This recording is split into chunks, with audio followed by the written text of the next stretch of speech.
is definitely not a video I prepared myself to make. This is definitely something that I've brought myself to make because I decided to do Vlogmas this month. In that previous vlog, I said towards the end of that video that I wasn't able to close it out because we had just some unexpected things happen, and what turned out to be just a regular day ended up being one that I'll never forget now. I obviously look like a hot mess.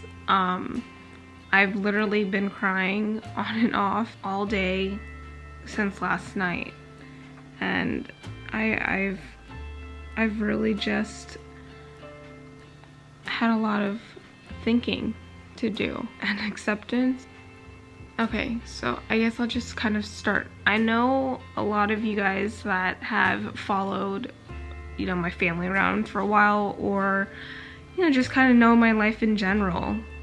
We're friends, family, or whatnot. I have a dog that has been a part of my family for over 10 years, and she passed away last night.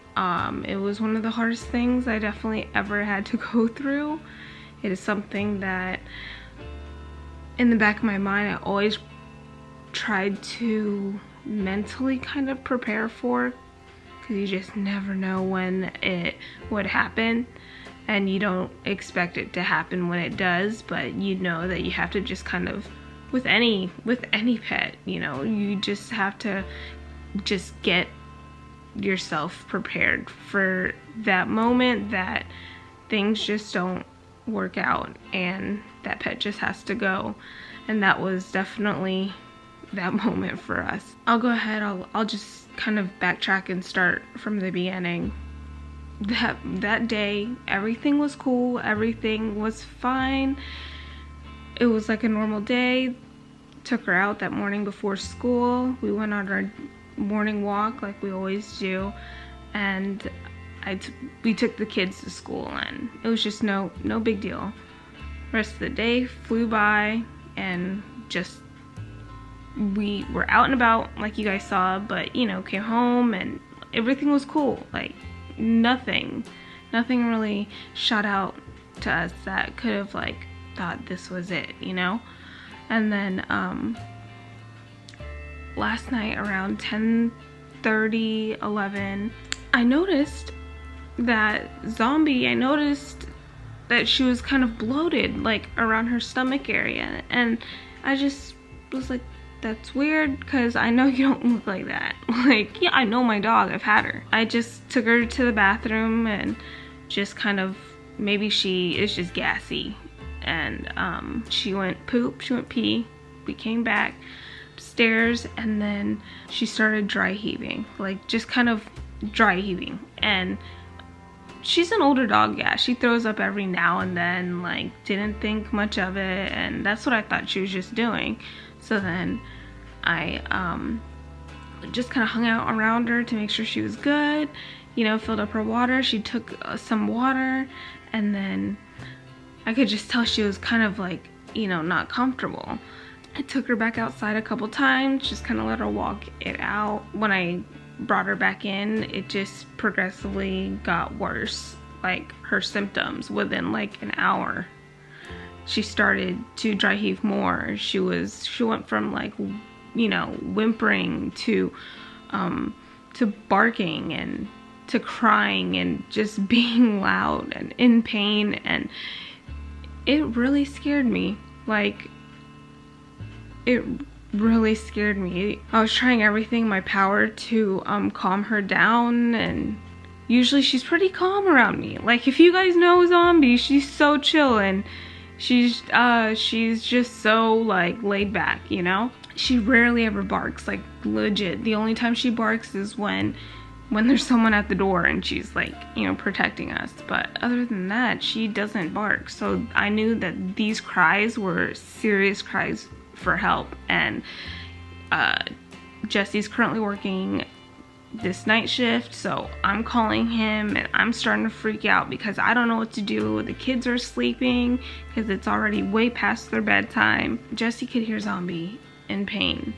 So then he looks up a phone number, an emergency vet number, because I asked him, I was like, please help me, like I can't look it up myself. I'm trying to calm her down, and it was just very overwhelming for me at that moment, you know. He messaged me an emergency number. I called them right away. They picked up and they could hear Zombie in the background, and they're just like, just bring her in and we'll check her out. And so I didn't even think twice. I like went into the kids' room, was about to wake them up, and just, let's go.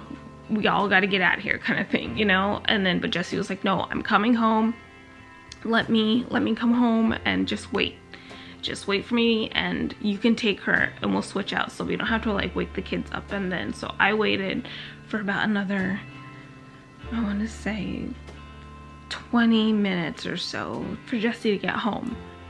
And once he arrived, it was seriously so sad for me, because I've always been able to comfort Zombie, and there was nothing I can do physically, emotionally, like, to help her. And it was just one of those moments where I was like, this is it. Like I might lose her today. And it was like the most scariest thing thinking about. So Jesse came home and he has the car parked out front, and I'm like trying to get Zombie to slowly come to the door so we can go outside, and I'm like telling her like, let's go, you know. And she stops at the door and she just looks at me like she can't go down the stairs, because in our apartment complex we're on the upper floor. So I was like, oh my god, she can't even like come downstairs. So I just scooped her up and I brought her down the stairs. Jesse opened up the trunk and we put her in, and I just left. I went straight to the vet. Already had the number already in my ways, like ready to go. And that whole ride, like, she cried and she was just so hurt. Whatever she was going through, she was just in so much pain.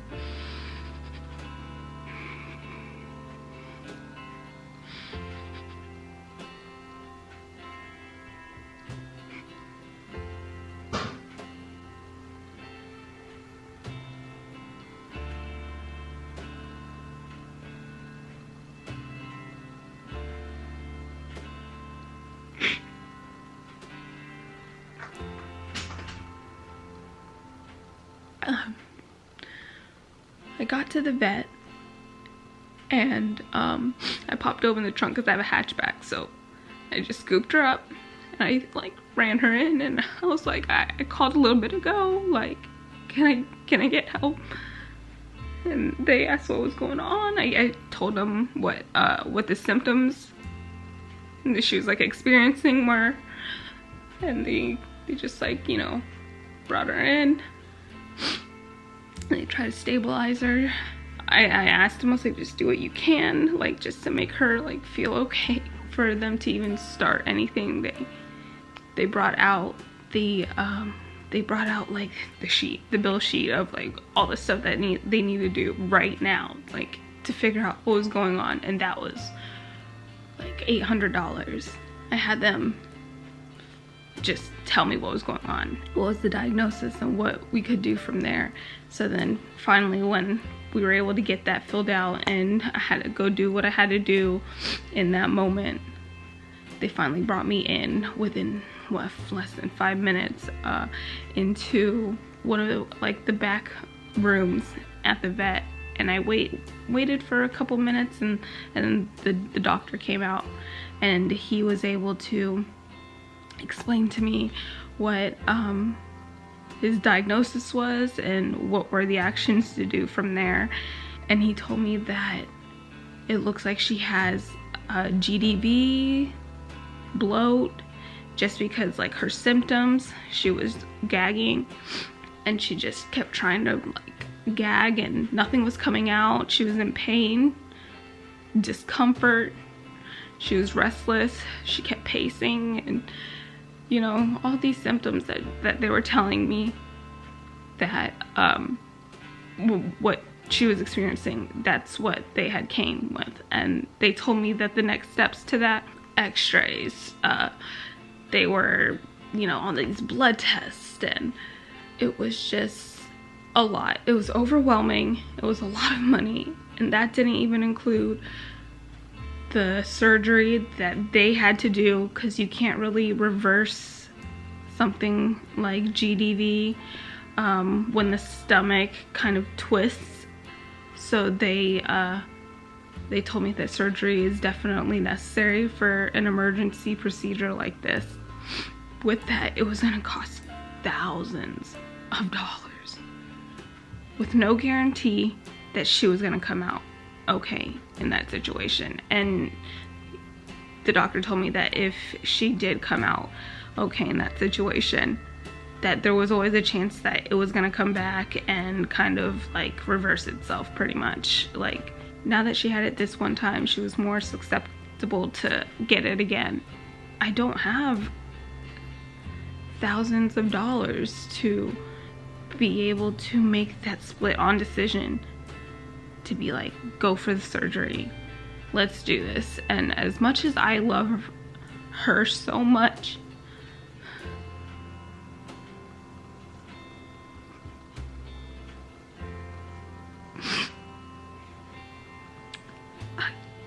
I just knew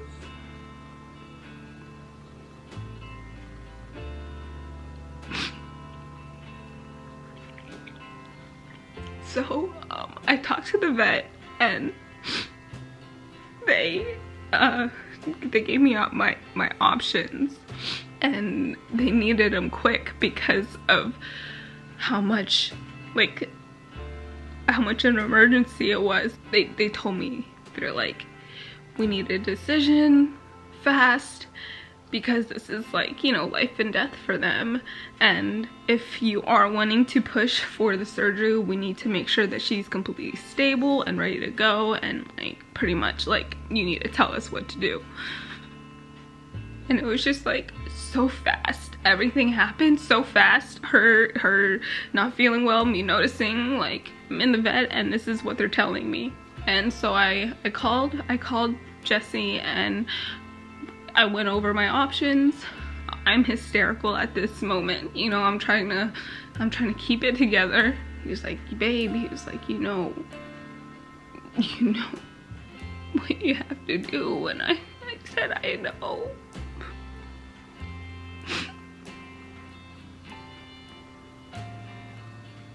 So I got off the phone and the doctor came in and he was like, what's your next step? So I was like, I know if we had the funds and, you know, we were okay, like, to do it, we would push, but we don't, and we can't. So I'm just, I'll go with the euthanization. And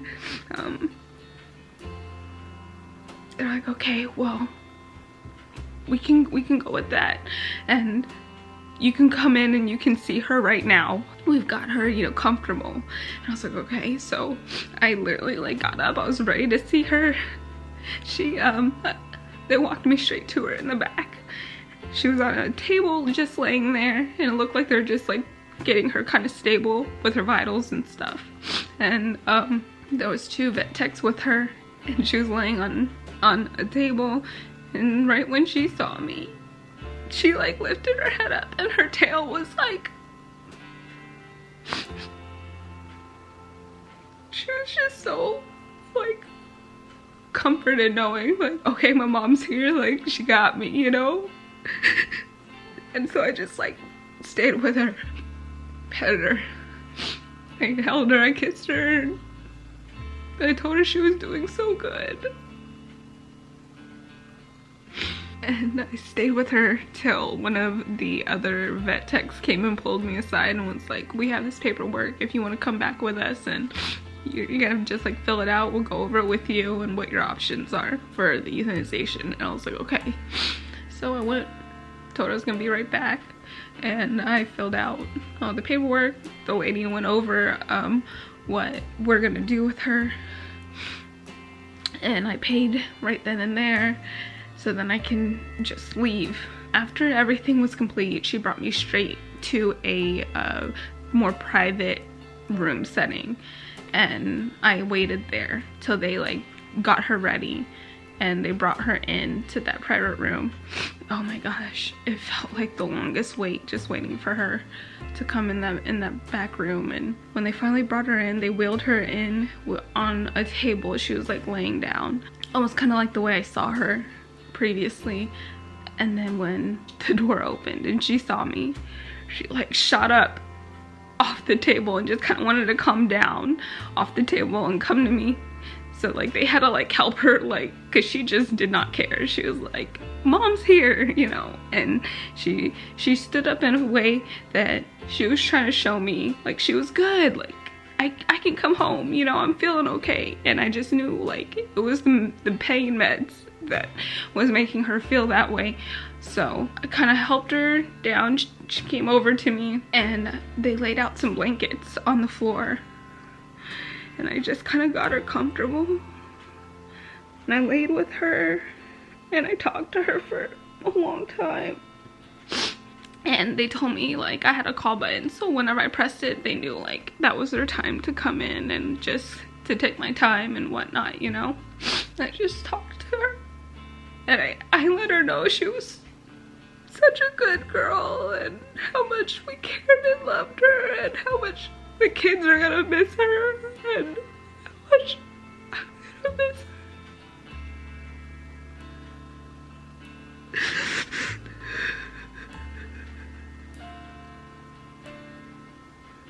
And then maybe like 15 minutes they came in and they gave her some meds to kind of relax her even more, let the pain meds kind of kick in again. And then around 1:30, that's when I called the vet in, and he explained the process of how we were going to do all of it. And he explained what the side effects were of getting it and what the dog does when it's receiving this shot, basically. I said okay, and I just laid with her and I just told her relax and go night-night, and they put her down. And it was the strongest emotion experience that I've ever felt. Like it was quiet, it was so sad for me to witness this happening to her, but at the same time it was so peaceful watching her. She's an old girl, you know. She literally just celebrated her 10th birthday last month. We just literally celebrated that. It feels like it just happened yesterday. I just knew that this was one of those moments, that it was the moment that had always been in the back of my head, that I always tried to prepare myself for. And I just realized like there's just no way to prepare yourself for something like that, you know? After she received the shot, the doc checked her breathing, and then that's it. That's when I looked at him. I was like, is that it? And he said, yeah. I laid with her a couple more minutes and I told him I had to go. I couldn't stay. You know, my job here, like it was done. I needed to go back. I needed my family. I needed my husband, and I did that whole thing on my own. and it was just so sudden. And I had to go. I left the room. They stayed with her the whole time. The vet was great about being very respectful of her and her body. I went to the restroom. I cleaned myself up, gathered myself, you know, and then I left. I sat in my car. So I just sat there. I called my husband. I had just spoke to him about it. And I just waited to kind of chill myself out. I did not want to just go driving, you know, that quick. So after I was able to just calm myself down, I came home and I just felt so empty. And I have felt so empty since. Like, I've literally have been crying for hours on and off.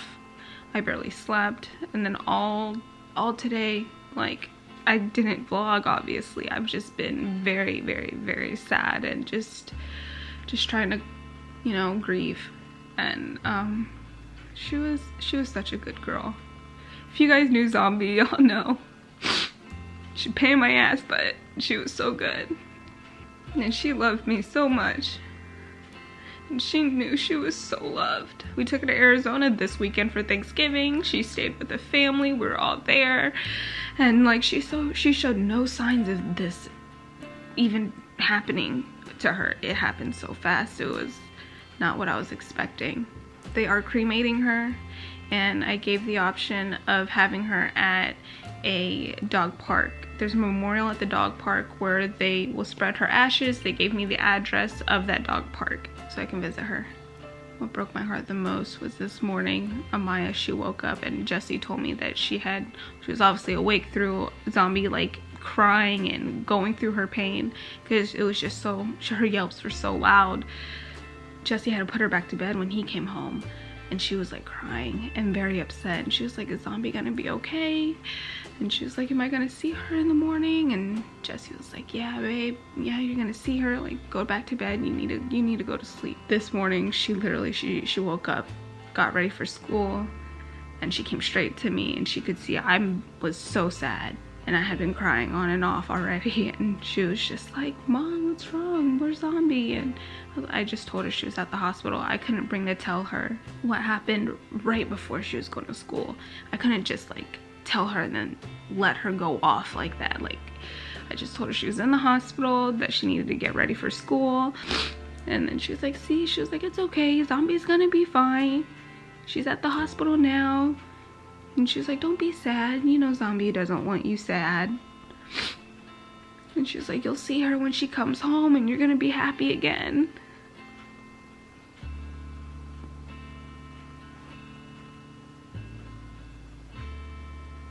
So we told the kids when they got home from school. We just let them kind of relax a little bit. So we finally worked up the courage to tell them, because I kept asking, like, where's Zombie? You know, like, when's she coming home? So Jesse and I sat the kids down and just told them that she's not coming home, that she passed away last night, and that Mommy took her to the hospital and I stayed with her. And Amaya's face, her face just dropped. She felt that in her heart, and it broke mine.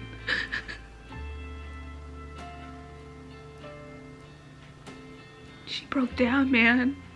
She broke down, and it broke me. So we calmed her down.